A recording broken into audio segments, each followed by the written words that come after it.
Hello friends, we continue with the poem The Wasteland written by T.S. Eliot. In this second lecture on the poem, we shall study the second part of the poem, A Game of Chess. I'm Dr. Satyapal, Associate Professor of English, Government National PG College, Sirsa, Haryana. And let's go and study the poem The Wasteland, which is a part of syllabus in course 7 British Poetry in 20th Century, that of CDLU Sirsa. The wasteland, barren land, disillusionment, disappointment, and desolation all around, which was a result of the overview of circumstances all around and the site of the First World War. In the second part, which has been named A Game of Chess. Why has this part been called a game of chess? T.S. Eliot has so many borrowings in this poem, and may I tell you that this title has been borrowed from Middleton's play Women Beware Women Part 2, in which the mother-in-law, she is kept busy in a game of chess while her daughter-in-law is being seduced by the duke. See what kind of conspiracy is there. And this title and the very game of chess, they symbolize perversion of sexual values. Perversion of sexual values in the contemporary world, which is a world of wasteland, a world of desolation. Now, sex has become a matter of intrigue and seduction. It does not have any spiritual meaning, it does not have any social meaning whatsoever.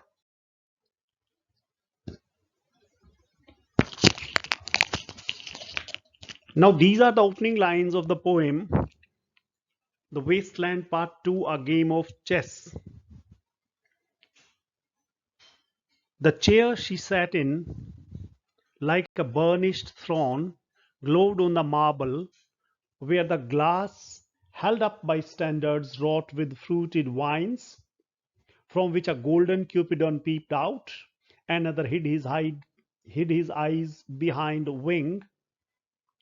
wing, doubled the flames of seven-branched candelabra, reflecting light upon the table as the glitter of her jewels rose to meet it.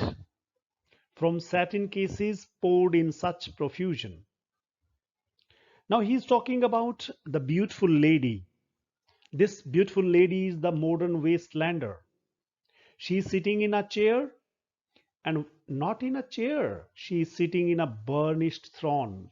The shining throne glowed with marble, glowed on the marble. Reflection of her chair, of her throne is visible in the marble. It is neat and shining clean, where the glass held up the standards wrought with fruited wines. Picture of wines and fruits with a golden Cupidon peeped out. There is picture of Cupid, god of love, who is trying to look at the lady. Another hid his eyes behind his wing.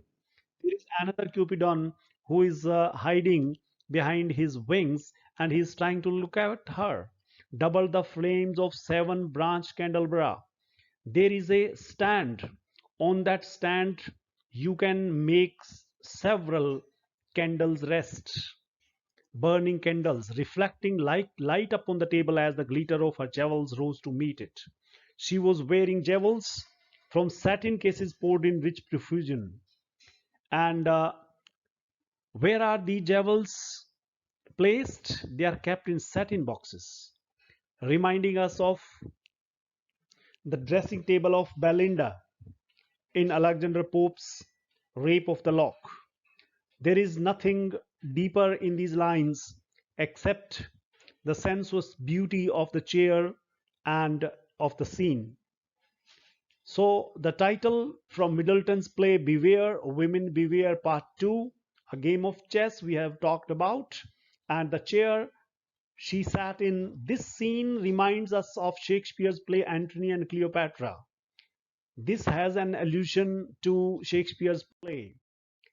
So these are the next lines. The vials of ivory and colored glass, unstoppered, lurked her strange synthetic perfumes. Unguent powered and liquid troubled, confused, and drowned the sense in odors. Stirred by the air that freshened from the window, these ascended in flattening the prolonged candle flames, flung their smoke into the laqueria, stirring the pattern on the coffered ceiling. Look at the language, burdened with new terminology, burdened with new terms and words. The vials of ivory, ivory hota hai hathi dant, colored glass. What kind of scene is there?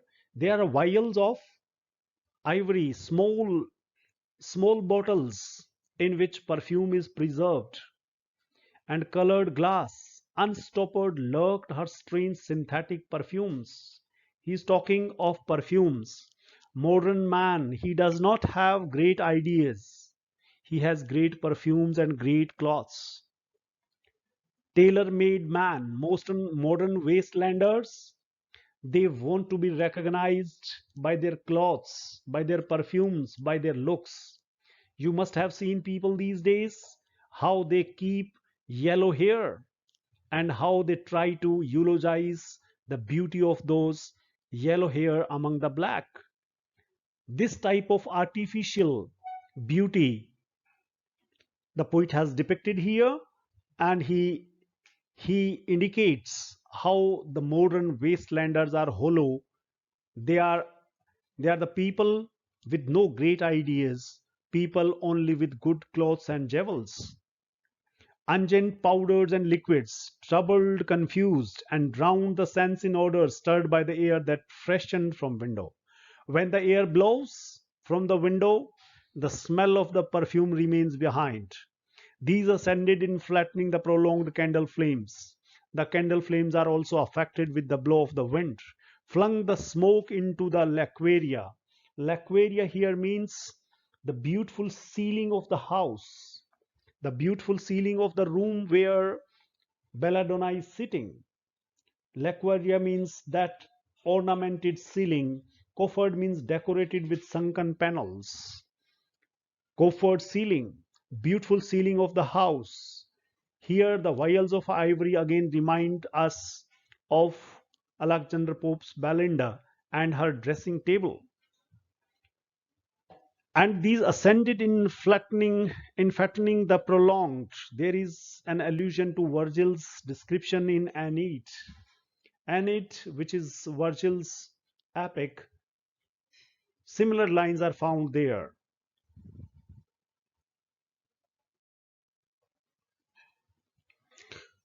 Hues seawood fed with copper, burned green and orange, flamed by the colored stone, in which sad light a carved dolphin swam. Above the antique mantel was displayed, as though a window gave upon the Sylvian scene, the change of Philomela by barbarous king so rudely forced. So the beauty of the scene, continuing with the idea of beauty, hues seawood fed with copper, the scene, beautiful scene, and how the flame looks. The flame looks green and orange. The burning fire with green and orange, with the beautiful hair of the lady and her perfumes and her clothes shining and the room shining bright, flamed by colored stone in which sad light, look at the transferred epithet, sad light carved dolphin swam, and antique mantle were displayed, as though a window gave upon the Sylvian scene. A beautiful scene reminding of us of Greek beauty. This kind of scene has been depicted here.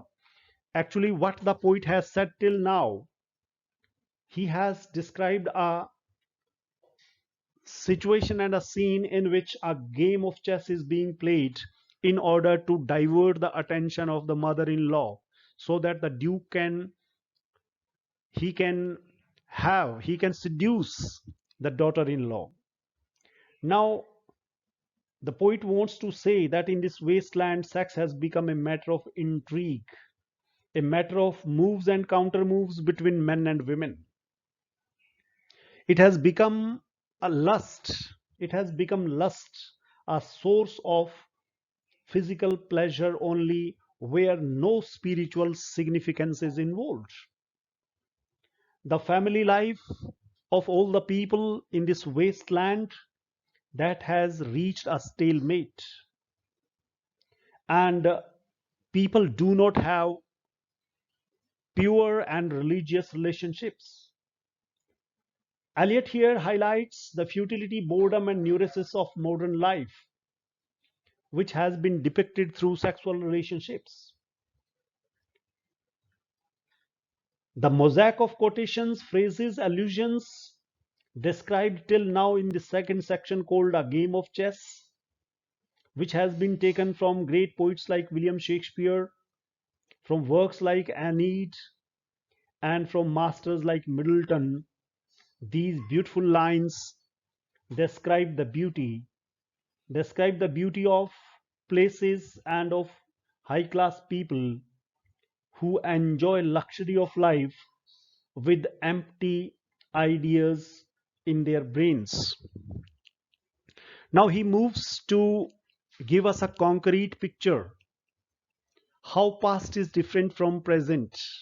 He says at present people are degenerated. It was not so in the past.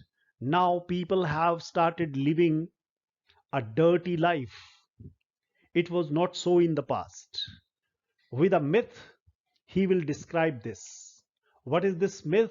This myth involves three characters: Philomela, her sister Procne, and King Terrace. This myth has been used by various poets. If you remember, I discussed this myth while teaching you John Keats's poem Ode to a Nightingale. There was a reference to Philomela there.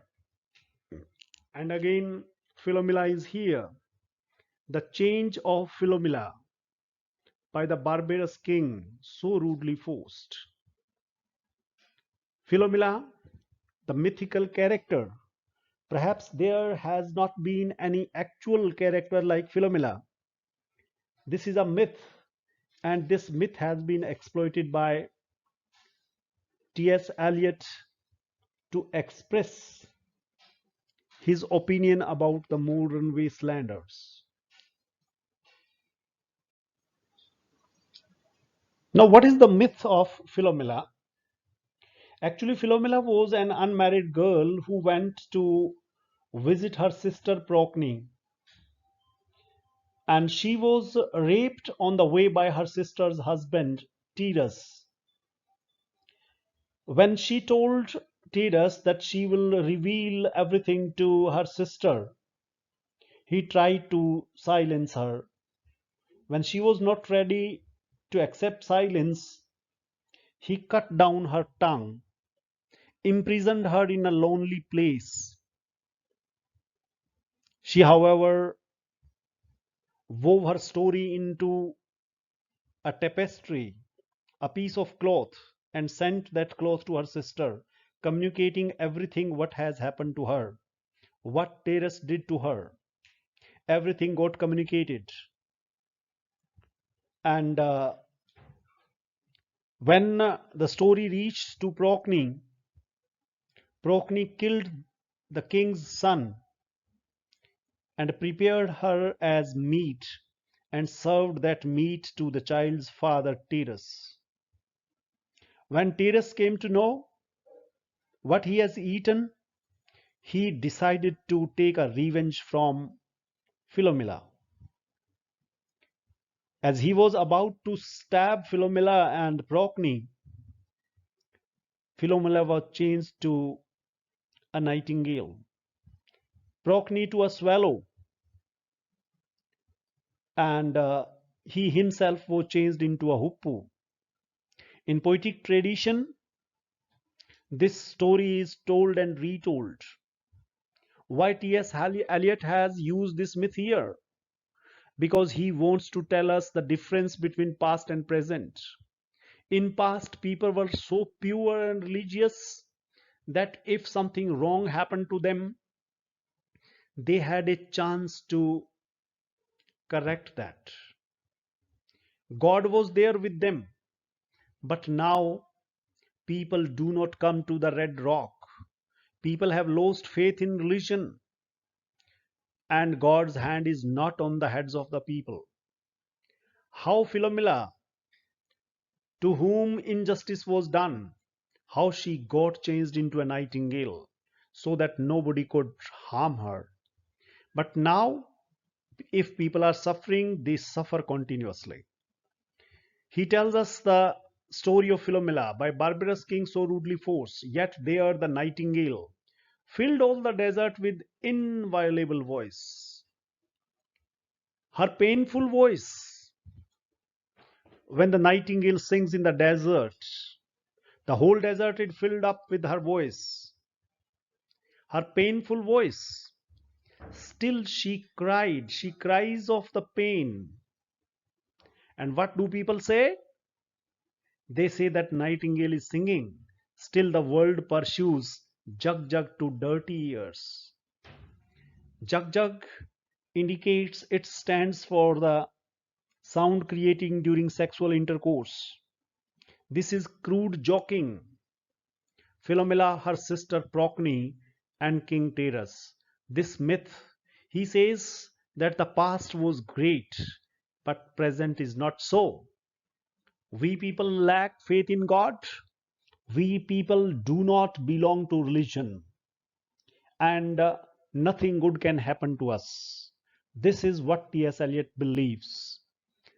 We may have good clothes and good jewelry, but we are not protected by gods and goddesses. Continuing with the beauty of the scene where Belladonna is sitting in her chair and other withered stumps of time were told upon the walls. The walls were decorated. Staring forms leaned out, leaning, hushing the room enclosed. The room was enclosed, and there were pictures on the wall. Footsteps shuffled on the stair. Someone is coming. There is sound on the stairs of someone's footsteps. Belladonna is waiting for her lover to come, and perhaps her lover has arrived. Under the firelight, under the brush, her hair spread out in fiery points, glowed into words, then would be savagely still. She is terrified. She is terrified of her lover. Her lover is not welcome because the love bond and love relationship is not spiritual. It is full of lust. Under the firelight, under the brush, her hair spread out in fiery points. Every end of her every hair shined as if it wanted to tell a story. This was her situation, glowed into words. Perhaps every hair wanted to tell tale of her terror, then would be savagely still. But she couldn't say anything. My nerves are bad tonight. Yes, bad. Stay with me. Speak to me. Why do you never speak? Speak. What are you thinking of? What thinking? What? I never know what are you thinking. Think. I think we are in Rat's Alley, where the dead men lost their bones. What's that noise? The wind under the door. What's that noise now? What's the wind doing? Nothing. Again, nothing. Do you know nothing? Do you see nothing? Do you remember nothing? Here is a conversation between the lover and Belladonna. Belladonna, as she was terrified in the last slide, on arrival of her lover. Now she speaks to her lover. She tells him, "My nerves are bad tonight. I'm not feeling well." She tells him, "Yes, my health is bad. You should stay with me. Stay with me. You should take care of me. You should speak to me. Why do you never speak?" What kind of love relationship it is? Where there is no communication. And the beloved pleads the lover to speak to her. What are you thinking of? He seems to be grave and serious. She asks him, "What are you thinking?" Thrice she asks, "What are you thinking of?" What thinking what? Look at the sentence. Even her words become lesser and lesser. When the other person who is sitting in front of you, he doesn't speak, you also start using least number of words. And that is why first she says, "What are you thinking of?" Then what thinking? Then what? "I never know what are you thinking, think." The beloved Belladonna tells her lover that she is never able to understand him because their relationship is not based on spirituality, on real bonds of human relationship. That is why they do not have good mutual understanding. And then I think we are in rat's alley where the dead men lost their bones. This is the answer she gets. This is not life. Neither life nor death is full of significance here. Death is devoid of all significance for modern man. Modern man's life is a living death, and death for them carries no hope of transformation. That is why he calls it, we are in rat's alley. We are in the hole of a rat. We lead life like those of rats, where the dead men lost their bones. These lines are reminiscent of Ezekiel Bible. Suddenly there is a voice. There is a noise. What is that noise? The beloved asks, because they are terrified of people knowing of their relationship. Their relationship is not social, it is hidden. They do not want people to know about their relationship. That is why when any noise is created, the beloved becomes conscious. कौन आ रहा है? किसकी आवाज आई? What is the noise? And the lover answers, the wind under the door. कोई नहीं है. दरवाजे के नीचे से हवा के आने की आवाज है. What is that noise now? वो तो दरवाजे के नीचे की आवाज थी. अब क्या है? What is the wind doing? And answer is nothing. Again nothing. Do you know nothing? The very word nothing tolls like a bell in his mind. And she asks, do you know nothing? Do you remember nothing? People do not remember significant things of past. And they have lost all links with past. Modernity has enwrapped everybody in a plastic sheet. The whole humanity has been enwrapped in a plastic sheet, and we are leading a dead life. This is what T.S. Eliot seems to say here.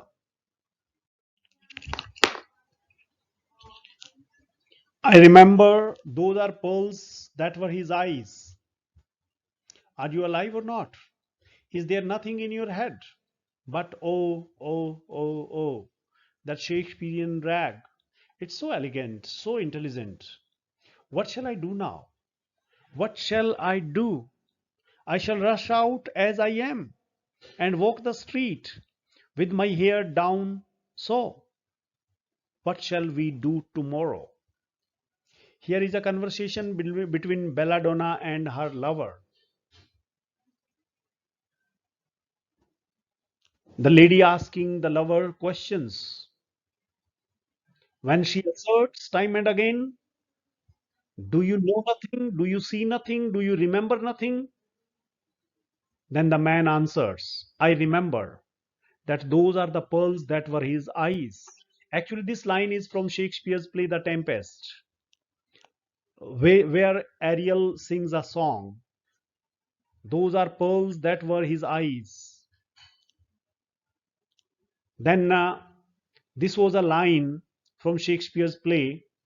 It's so beautiful and intelligent. The lady again asks, what shall I do? What shall I do now? And then she herself answers, I want to rush out as I am. Perhaps she is nude. She is without any clothes in the presence of her lover. And she says, I am frustrated. I'm desolate. I'm depressed. While I am wearing no clothes, I want to run out. I shall rush out as I am, and I will walk in the streets. I will walk publicly like that. My hair down, and in such a situation, I will go out publicly. She seems to challenge the lover that I shall rush out as I am and walk into the streets with my hair down as it is. Then again she asks a question, what shall we do tomorrow? What shall we ever do? What shall we ever do? What shall we do tomorrow? She asks her lover a question. What are our plans? Do we have a plan, or we are moving in darkness only?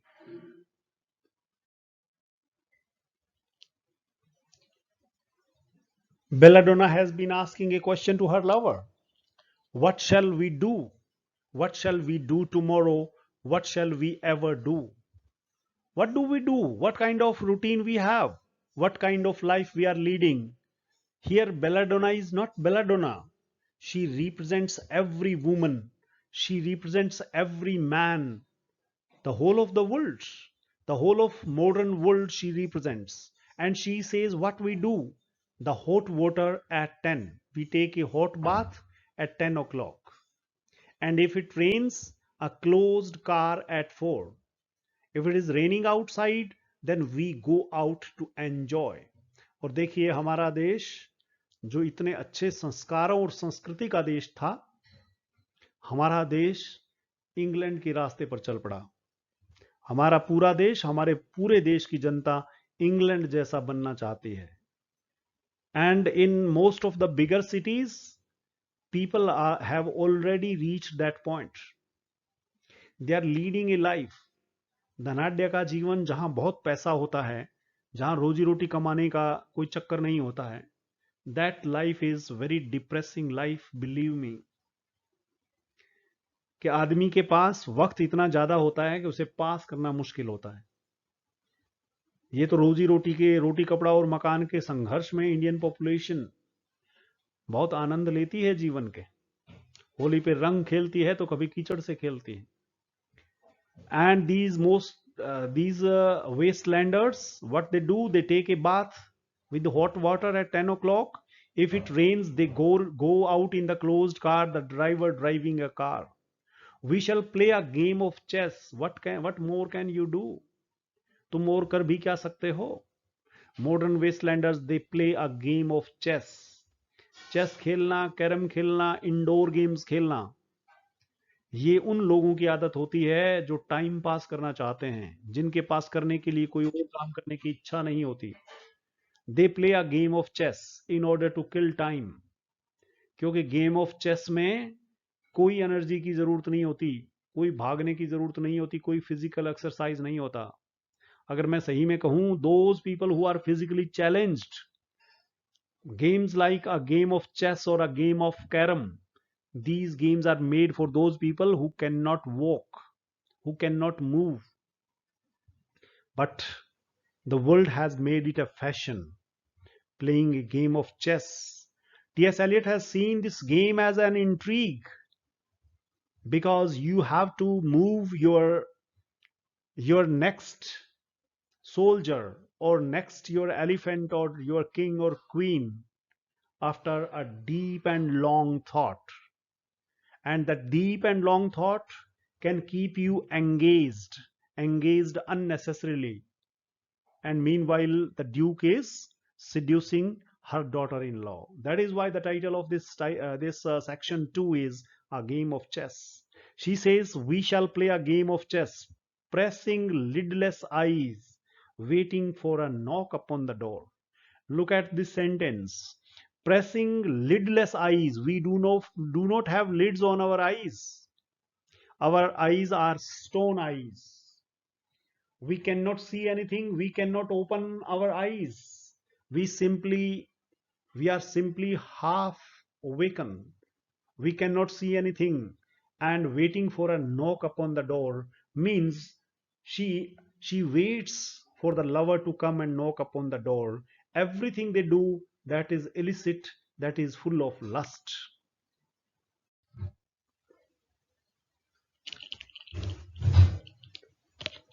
Here T.S. Eliot continues to tell us what kind of life, what kind of people are there in the wasteland.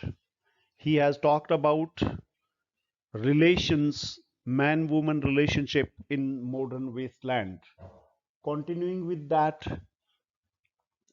he was talking about the relationship between the lover and the beloved we discussed in the last lecture. Now, in a similar tone, with a similar example, he moves forward. He says, "When Lil's husband got demobbed, I said, I didn't mince my words. I said to her myself, hurry up, please, it's time. Now Albert's coming back. Make yourself a bit smart. He'll want to know what you did, you have done, what you done with that money he gave you to get yourself some teeth. He did. I was there. When Lil is name of a girl. She is married and her husband is working in army. Her friend is talking to her and she tells Lil, when Lil's husband got demobbed. Demobbed means he was released from the army. I said, I didn't mince my words. She says, I did not say indirectly or I did not hint. I did not stop myself from telling Lil plainly. I said to her myself. She asserts with a reflexive pronoun. This is a pronoun used for assertion. Myself. I told her myself, not anybody else. When she is discussing this, she is sitting in a London pub. London pub, and the waiter gives a call. Hurry up, please, it's time. It's closing time. You will find that this line, hurry up, please, it's time, it is repeated time and again. But the customers who are sitting in the pub, they are so lazy that they do not want to go out. बेशरम type लोग जिनको एक बार दो बार तीन बार चार बार कहा जाए और कहने का कोई असर ना हो. Just like that, most of the wastelanders are. And continuing, the lady tells, now Albert is coming back. Now Albert has been demobbed. He has been released from the army and he is coming back.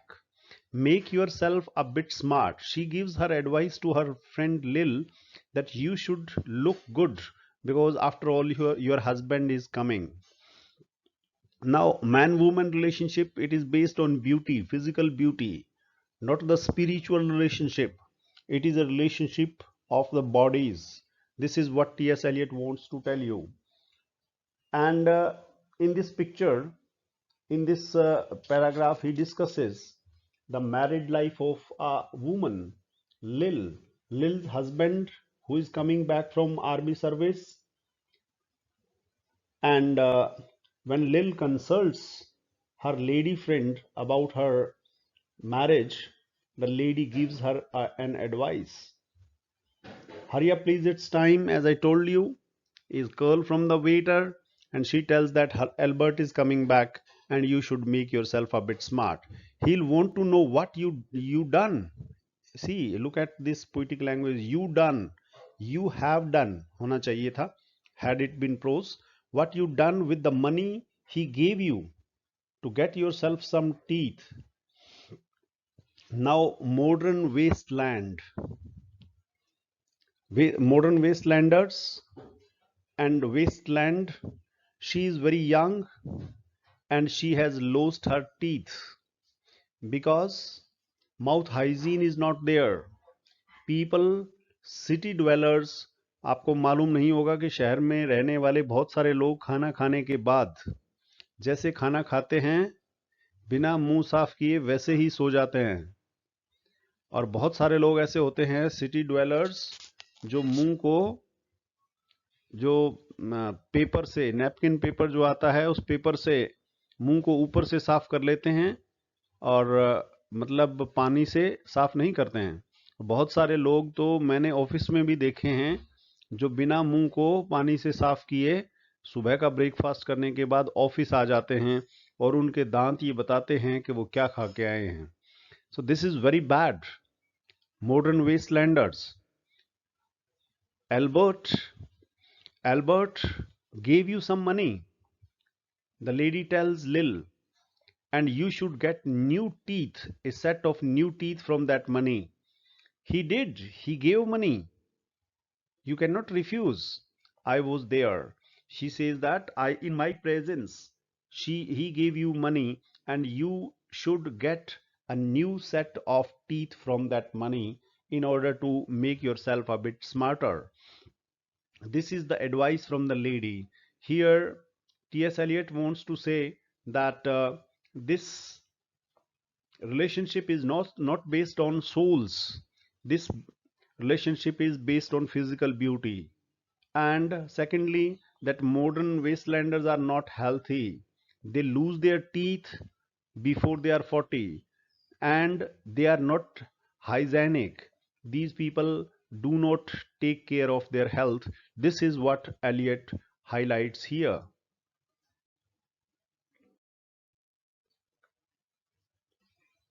You have them all out, Lil, and get a nice set. I said, I swear I can't bear to look at you. Now, how she is talking to Lil, if you look at the conversation seriously, then you will find that perhaps Lil is not ready to accept what she is saying. That is why she asserts time and again. She puts an emphasis on her sentences time and again because what she tells Lil, Lil is not ready to listen to her in the first instance. एक बार कहने से तो जैसे लिल के असर ही ना हो रहा हो, इसीलिए वो बार बार उसे बताती है, बार बार एम्फेसाइज करके उसे बताती है, you have them all out Lil, all of her teeth are out, she hasn't got any natural teeth in her mouth, and get a nice set, she advises, you must get a nice set with the money Albert gave you. She says, he said, I swear I can't bear to look at you. Albert, when he came last time, he swore and he told you, Lil, that it was not possible for him to look at you because you looked so bad without a teeth in your mouth. You looked so old. That is why the lady advises and she reminds her that she swears that in her presence, he told her that he was not able to bear a look of her. And no more can't I. She says, not only Albert, even I can't bear to look at you. Think of poor Albert. Think of a husband who is coming after a long break, after a long separation from army. That is why he calls her poor Albert. He has been in the army for 4 years and he wants a good time. Here Eliot asserts that physical relationship and physical satisfaction is also important. In married life, it is a part and parcel of life. That is why she asserts that he has been in the army and he wants to have a good time, and if you don't give it him, there are others. There are others. The others will, I said. And if you are not up to the mark, if you are not beautiful, and if you cannot give him satisfaction, there are others. There are prostitutes who can satisfy him. I said. She warns Lil that if she does not satisfy her husband, there are others. There are paid customers or other women who will satisfy him that she will not like. So, here again in this line, the pervert relationship of modern wastelanders has been pointed out.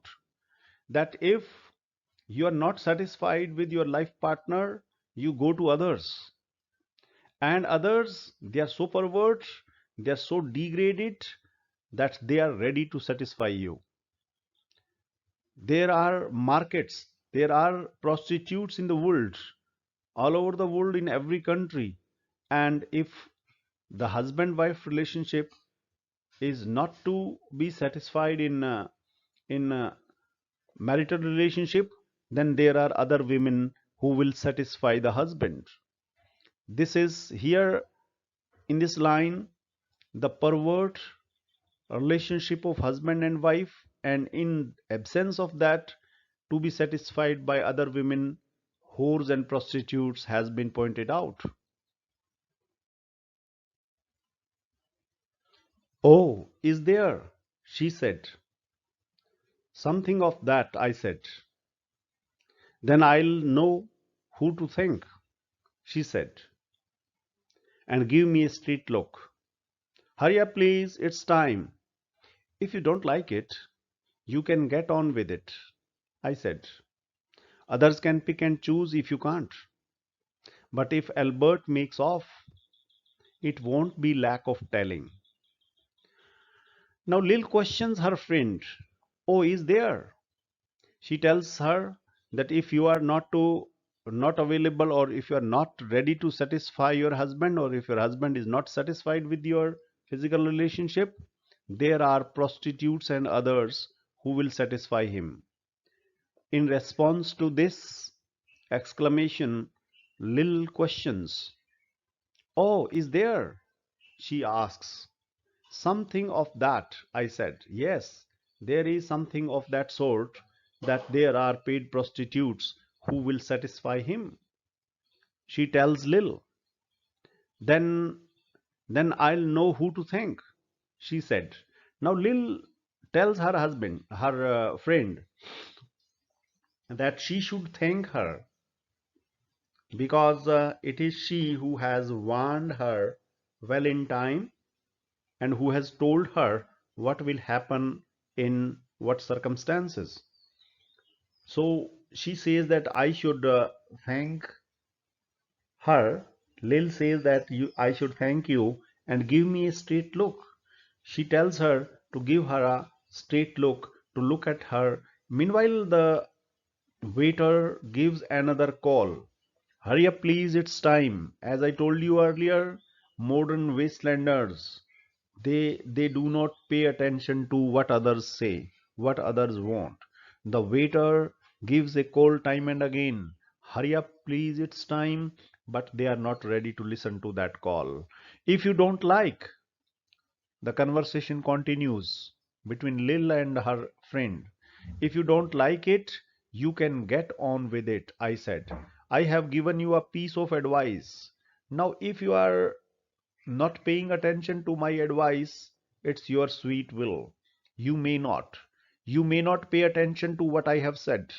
I have told you well in advance that Albert is coming after 4 years and he would like to have good time. And if you do not make yourself a bit smart and you are not able to please him, he will go to others and they will be available for his satisfaction. So I have told you, I have made everything crystal clear to you. Others can pick and choose if you can't. If you are not ready to pick and choose, if you cannot make selections, if you are not available, then others have their right to pick and choose, she tells Lil. But if Albert makes off, it won't be it won't be for lack of telling, she says. If Albert makes off, makes off means if Albert goes away with some other woman, then don't tell me that I didn't warn you. I have already warned you. You should mind it and you should be prepared for such a circumstance, for such a situation. Do not say, do not tell me that I didn't tell you. I have already told you, and be prepared for that.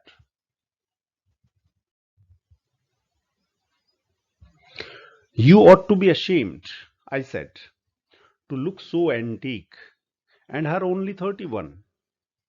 I can't help it, she said, pulling a long face. It's them pills I took to bring it off, she said. Now, what circumstances made Lil become like that, all her teeth lost and looking like an old woman when she's only 31? She tells her friend, you ought to be ashamed. The friend tells Lil that you should be ashamed. तुम्हें शर्म आनी चाहिए. I said, to look so antique. Antique means old. You are only 31 and her only 31. You are only 31. At the age of 31, you look so antique, you look so old. You should be ashamed. People people tell others like this that you should be ashamed. That is why you have seen people doing artificial things. If you go to bigger cities in India, you will find 70 years old or 80 years old woman wearing a tight jeans and a tight t-shirt. Now, are these clothes comfortable? No. But since they want to look younger, they want to look attractive, that makes them wear tight jeans even in summer season. And such people, their opinions and their advices lead us to live an artificial kind of life. Now she tells Lil that you should be ashamed that you look so old and you are only 31. In response to her wonder, Lil answers, I can't help it. Pulling a long face. She pulls a long face. बुरा सा चेहरा बना करके she tells her friend that I'm not to be blamed. I can't do anything. It's them pills I took. Now she tells her friend that the pills, the medicines she took to bring it off, she said. The pills she took to dissolve pregnancy. Now look at modern man, what he is doing, what modern human beings are doing, that producing producing children is a natural phenomena, and man-woman relationship in marriage was made like that. So man is trying to stop natural things. He doesn't control, she doesn't control, they do not control their physical desires. And when she is pregnant, she takes medicines and pills to dissolve the child, to induce an abortion. And Lil did this. She took medicines, and because of the side effect of those medicines, she has become like this. She had five already. She had five children and nearly died of young George. Now Lil had five children, and when young George was about to take birth, She almost died. Six children. Again, T.S. Eliot, he uses satire that as many as six children. And the chemist said, she does not go to a doctor, she goes to a chemist. The chemist said it would be all right. Who is chemist to tell that she would be all right? जैसे India में हमारे यहाँ ये जोड़ा छाप doctors और chemist वही doctor बन जाते हैं. अब केमिस्ट को क्या पता है? केमिस्ट ने तो ओनली मेडिसिन का कोर्स किया है, किस मेडिसिन में कौन सा साल्ट है और किस सोल्ट का क्या साइड इफेक्ट हो सकता है. बस डी फार्मा में इतनी इंफॉर्मेशन होती है कि किस किस सोल्ट को साथ नहीं लेना है, कौन से दो सोल्ट को साथ मिक्स नहीं करना है, किस किस मेडिसिन में कौन कौन सा सोल्ट होता है और किसी एक मेडिसिन की एब्सेंस में कौन सी दूसरी मेडिसिन ली जा सकती है. सोल्ट का नॉलेज और यही चीजें होती है डी फार्मा में, इसके अलावा कुछ नहीं होती है. डिप्लोमा इन फार्मेसी में सिर्फ इतनी चीजें होती हैं. जबकि आप देखेंगे इंडिया में कि बहुत सारे लोग तो डॉक्टर के पास जाते ही नहीं है. फार्मासिस्ट और ये केमिस्ट होते हैं, they go to him and he becomes a doctor. He suggest everything और वो बहुत लंबे टाइम तक उससे दवाइयां लेते रहते हैं और जो बाद में बहुत बड़ी बीमारी बन जाती है. The chemist said it would be all right, but I have never been the same. At school level or at college level, you must have heard a sentence: if health is lost, everything is lost. If you lose your health once, then that is lost forever. You are a proper fool. And look at the word, highlighted word R, italicized लिखा हुआ है R. You are a proper fool. तुम, ये अंदाजा नहीं है कि तुम फूल हो, तुम फूल ही हो. She says, oh Lil, you are a proper fool. I said, well, now look at this use of conversational style as if talking. Well, if Albert won't leave you alone, there it is, I said. अगर Albert तुम्हें छोड़ ना जाए तो मुझे कह देना. बिल्कुल अंदाज वही रहता है जैसे हमारा हिंदी में बोलने का रहता है, अंदाज वही रहता है अंग्रेजी में भी. Albert won't leave you alone, there it is, I said. She says, I'm sure he will leave you. Because how you look, you look like an antique piece. You look like an old woman. You don't have a single teeth in your mouth. And he is coming after 4 years. Now he will not have sympathy with her. Rather than having sympathy, Albert will leave her. This is the relationship of modern man.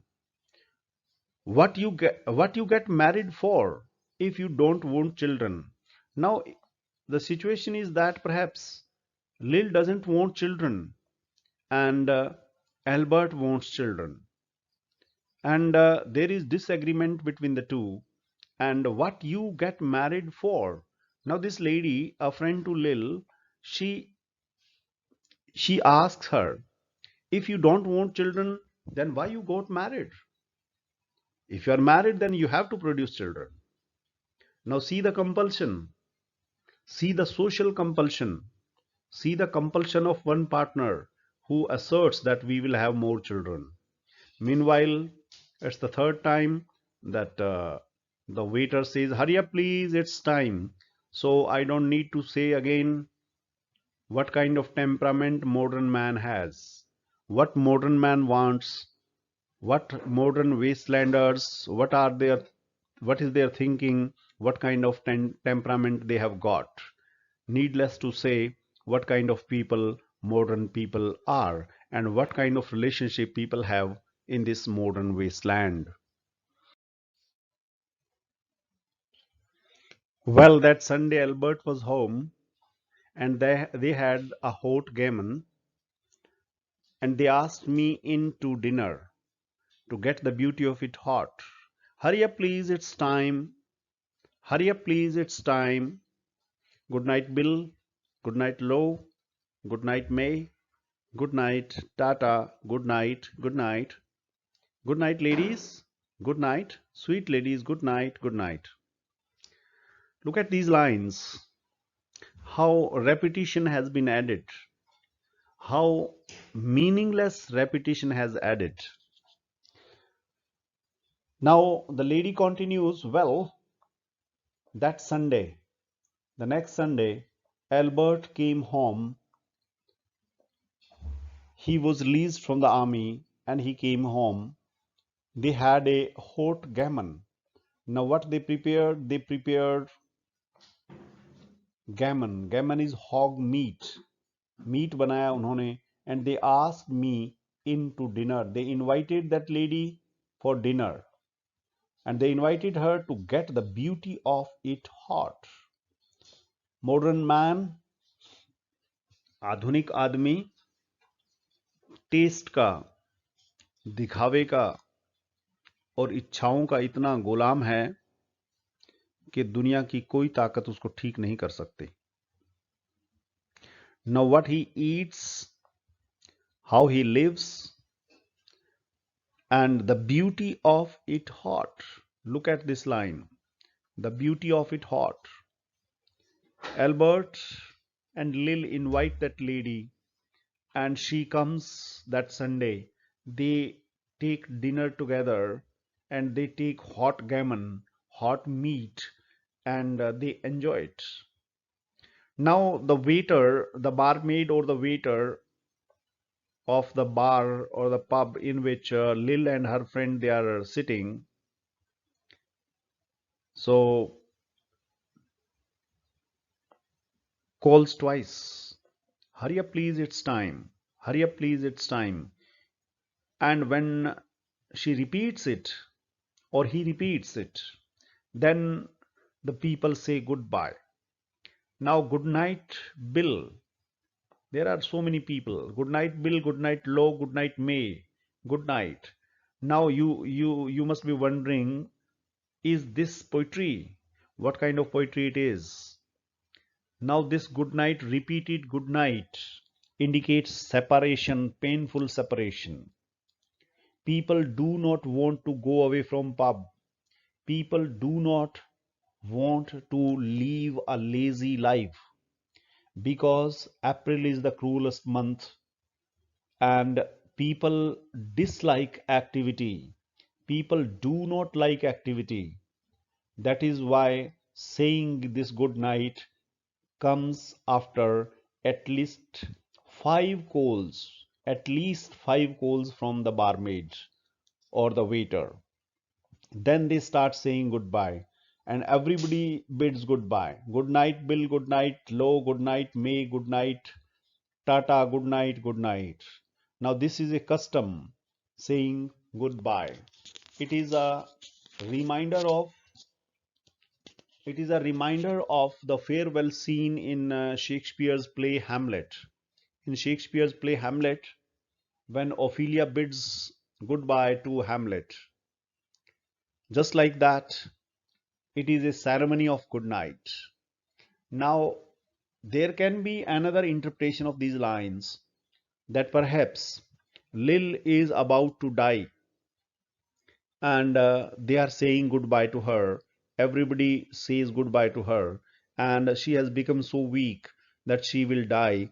Maybe this is one of the interpretations that critics have added to this text. So that is the end of second section, a game of chess. Now after this, we shall begin the third section, which has been called the fire sermon.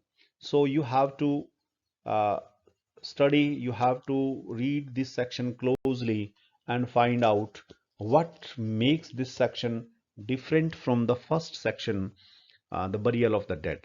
Thank you very much. See you again.